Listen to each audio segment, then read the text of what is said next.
Hi guys! Samahan niyo ako guys mamalengke sa Japan. Pupunta tayo ngayon sa palengke. So ngayon nagda-drive ako ng bisikleta. Ito mo guys sa paligid namin dito sa Japan. Sobrang ganda at tahimik, peaceful. Ganda diba? Ito nga po tayo ngayon sa DCM 12. Ibili ako ngayon ng interior ng aking bike Yan o.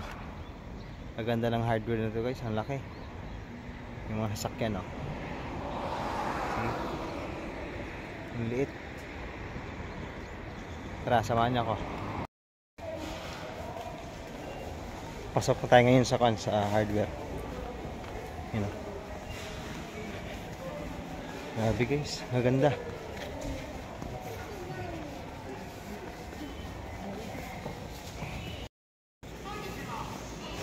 Ito yung loob niya. Malawak. May mga department ito electrical, household. Hanap tayo ng para sa bike.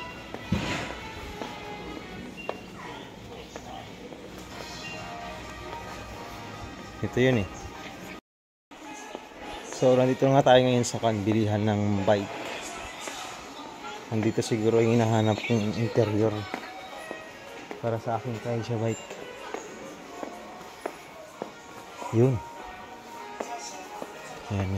Ito maganda mga lock, pambomba. Ito yung mga bike Kaganda-ganda guys yung mga bike dito.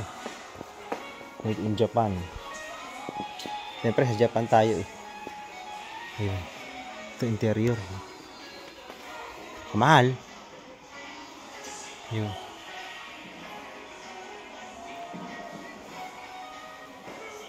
Helmet ng bike. Kasi dito sa Japan, stricto sila dito na walang helmet, hinuhuli ng polis. Ayun. Ito nagpapaayos sila dito. Siguro ito guys yung hinahanap kong interior.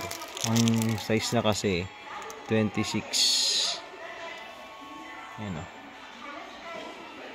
Presyo niya is nasa 987 kasama na yung tax. Sa mga gustong bumili ng mga interior ng Kaisha bike nyo, tingnan nyo muna yung size.